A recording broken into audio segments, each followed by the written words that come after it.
आज जो एक्टिव करेंगे बच्चों, that is near point and near response. Okay, इसका मतलब क्या है कि वो कौन सा पॉइंट है जिससे हमारी आईज बिल्कुल नज़दीक से देख सकती हैं किसी भी ऑब्जेक्ट को।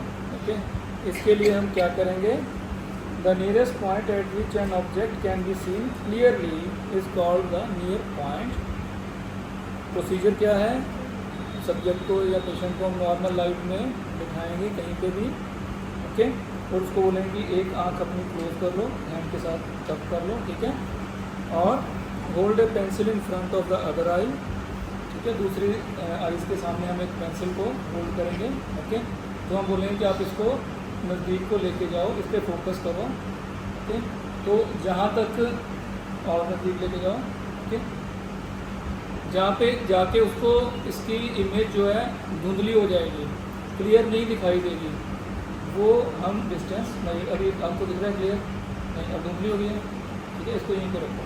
ठीक है, इसको हम क्या करेंगे, स्केल के साथ इस डिस्टेंस को हम मेजर कर लेंगे लाइक दिस। तो ये नियर अबाउट है 6 सेंटीमीटर्स। ठीक है, तो 6 सेंटीमीटर्स है जो यहाँ पे आके फोकस आई नहीं कर पा रही है। ये है near point response. Okay, near point जहाँ पे उसको दिखाई देना बंद हो, दिखाई तो देता है बट वो इमेज जो है शार्प इमेज, क्लियर इमेज नहीं बनती है। ओके, इसी तरह से हम दूसरी साइड पे भी करेंगे। ठीक है, अब आपने ये वाली आई क्लोज कर लो और दूसरी आई पे फोकस करो। ठीक है, नज़दीक लेके जाओ।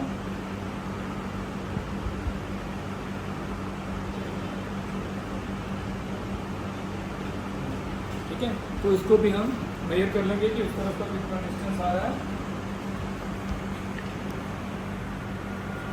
Yes, this is also about 6 centimetre. तो ये दोनों आईज में हम कंपेयर कर लेंगे कि कितना डिस्टेंस आ रहा है। ठीक है, तो ये ऑलमोस्ट दोनों का बराबर होता है। अगर किसी के ग्लासेस लगे हुए हैं तो हम ग्लासेस के साथ और विदाउट ग्लासेस दोनों चेक कर सकते हैं। ओके, तो ये है नियर पॉइंट। अब होता है नियर रिस्पांस। इसके अंदर क्या होता है, the response showing convergence of eyes, construction of pupil and increase in the curvature of the lens. Near response में 3 चीज़ें होती हैं, ये हमने क्रेनियल नर्व में ही पढ़ा था, जो हमारी ऑप्टिक नर्व इसमें हेल्प करती है। ओके, सेकंड जो क्रेनियल नर्व है, तो उसके अंदर क्या होता है, वही हम सब्जेक्ट को नॉर्मल लाइट में बिठाएंगे। नेक्स्ट उसको हम बोलेंगे fix his I on a distant object. ठीक है, आप सामने किसी भी सब्जेक्ट पे फोकस करो, ऑब्जेक्ट पे। ओके, जैसे वहाँ पे वो सिलेंडर पड़ा है वहाँ फोकस करो। ठीक है, फिर हम बोलेंगे ब्रिंग ए पेन और pencil around the eyes, in front of eyes, and ask him to focus on it. There is convergence of eye, construction of pupil and increase in the curvature of the lens. ठीक है, फिर हम अब बोलेंगे सामने देखो। ठीक है, अब हम बोलेंगे इस तरफ फोकस करो पेन की। ठीक है, तो जब हमने देखा कि उन्होंने जब सामने देख रहे हैं तो आईज जो है वो थोड़ी सी सेपरेट हो जाती हैं। जैसे वो नियर पॉइंट पे फोकस करते हैं तो आप देख सकते हो कि आईज कन्वर्ज हो गई हैं, जो लेंस है वो थोड़ा सा कॉन्वेक्स हो गया है, और जो प्यूपिल हैं वो थोड़े से कंस्ट्रिक्ट हो गए हैं। ये 3 रिस्पांस आते हैं। This is near response. Okay, next is range of accommodation. इसके लिए हम क्या करेंगे, इसका मतलब होता है कि हमारी आईज़ कितनी दूर तक देख सकती हैं, कितनी अकोमोडेशन हमारी आईज़ किसी भी फार पॉइंट को, नियर पॉइंट को नहीं, दूर वाले पॉइंट को क्लियरली देख सकते हैं। वैसे तो हमारी आईज़ इनफाइनाइट डिस्टेंस को कवर कर सकती हैं, जैसे हम स्टार्स और मून, सन, ये सब देख सकते हैं, बट जो हम क्लियरली पढ़ भी सकते हैं, क्लियरली देख भी सकते हैं, वो डिस्टेंस नियर अबाउट कितना है, दैट इज़ 6 मीटर्स। ओके, जब भी हम कहीं पे क्लिनिक पे, हॉस्पिटल में आई चेकअप के लिए जाते हैं तो उन्होंने 6 मीटर के डिस्टेंस के ऊपर वो व्यू बॉक्स रखा होता है जिसमें हम आईज चेक करते हैं। ओके, तो इसके लिए क्या करेंगे, इसके लिए हम यही करेंगे, measure the far point in a manner similar to that use for near point, remembering that if the subject is having normal vision, normal vision होता है emmetropic, it will be infinitely far away, distance of 6 metre from the eye is considered the practical far point, जो practical format आपको बताया that is 6 metres because light rays coming from this distance are parallel. ये क्यों होता है?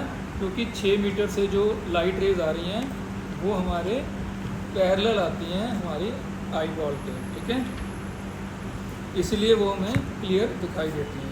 If the patient wear glasses record the near and far points with और without glasses, तो इससे हम जो है चेक कर सकते हैं विजन को। इसके लिए हमारे पास व्यू बॉक्स है, उससे भी हम चेक कर सकते हैं। ओके, तो ये आपको नेक्स्ट उसमें करके दिखाएंगे कि जो उसकी विजन है नॉर्मल है, उसमें क्या डिफरेंस है। ओके, ठीक है, इसको स्टॉप करो। सेंसर इमेजेस, इसके अंदर क्या करना होता है? सेंसर इमेजेस होती हैं बेसिकली दीज आर रिफ्लेक्शंस और इमेजेस ऑफ रिफ्लेक्शंस, ठीक है। कोई भी इमेज हमारी आई बॉल के ऊपर बन रही है that is having a reflection on our eyeball, okay, from the various reflecting surfaces of the eye. हमारे आई के ऊपर जो अलग अलग सर्फेसेज हैं उनके ऊपर जो इमेज बन रही है दैट इज़ सेंसर इमेज। तो इसके लिए क्या करेंगे? Seat the subject in a comfortably, hold the burning candle to one side of his eye and observe the image of the candle flame from the other side, ठीक है। हम candle को person के एक साइड पे लेके जाएंगे, ठीक है, और आप सामने देखो, ठीक है। हम दूसरी तरफ से इसको चेक करेंगे जो इसकी जो इमेज बन रही है, ओके, ऑपोजिट साइड से, ओके। तो वो जो इमेज बनेगी, इसको होल्ड करो,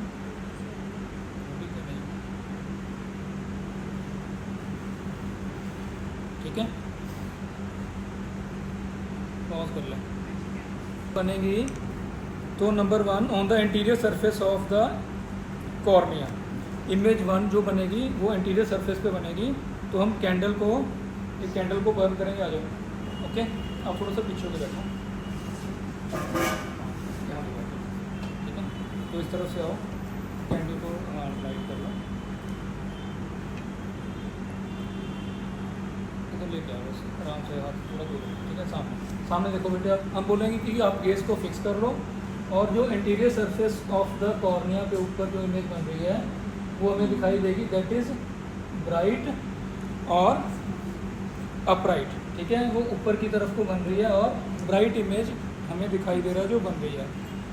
और जो दूसरी इमेज बनेगी जो इंटीरियर सरफेस ऑफ लेंस पे बनेगी near the centre of the प्यूपिल, centre of the प्यूपिल में हमें दिख रही है एक जो इमेज बन रही है वो छोटे साइज़ की बन रही है, बट वो बन रही है सॉरी वो बन रही है बड़े साइज़ की, वो हमें क्लियर दिखाई दे रही है, ठीक है, जिसको हम इमेज सेकंड बोलते हैं। Near the centre of the प्यूपिल that is upright and somewhat larger but not so bright, ठीक है। तो वो थोड़ी सी बड़ी बन रही है और इतनी ज़्यादा ब्राइट नहीं है, ओके। और फिर जो थर्ड इमेज बनेगी on the posterior surface of the lens, वो पीछे वाले सरफेस पे बनेगी दैट इज़ नॉट विजिबल, ठीक है, वो हमें नॉर्मली विजिबल नहीं होएगी, ठीक है। इसके इनको देखने के लिए हम ऑटोस्कोप भी यूज़ कर सकते हैं, ठीक है, जिसके अंदर हमें ये इमेजेस क्लियरली दिख सकती हैं। पिरकिंजे और सैमसंग दोनों ने मिलकर ये इमेजेस दी थी, तो इसको हम चेक कर सकते हैं, ओके। फिर इसके अंदर नेक्स्ट हम बोलेंगे कि हम पर्सन को बोलेंगे कि आप सामने फोकस करो किसी भी ऑब्जेक्ट के ऊपर, और दूसरा हम क्या कहेंगे, फिर हम किसी भी पेन या पेंसिल को आगे लेके आएंगे तो उनको बोलेंगे कि अब इसकी तरफ देखो, ठीक है, हाँ यहाँ पे। तो जैसे सब्जेक्ट ने नियर पॉइंट पे फोकस किया तो उसके दौरान हमने देखा कि जो इमेज है वो थोड़ी सी इमेज 2 बननी शुरू हो गई on the interior surface of the lens, वो क्लोज़र मूव कर जाएगी एज टू द इमेज 1 और ये छोटी हो जाएगी, उसका जो साइज़ है, और थोड़ा सा ब्राइट हो जाएगा, ओके। दिस शोज़, इससे क्या पता चलेगा कि जो अकोमोडेशन है फॉर द नियर विजन, उससे anterior surface of the lens जो है वो कन्वेक्स हो जाता है, ठीक है। इससे हमारा अकोमोडेशन वाला जो पॉइंट है वो क्लियर आउट हो जाता है, ठीक है। इसको बंद कर दो, ओके।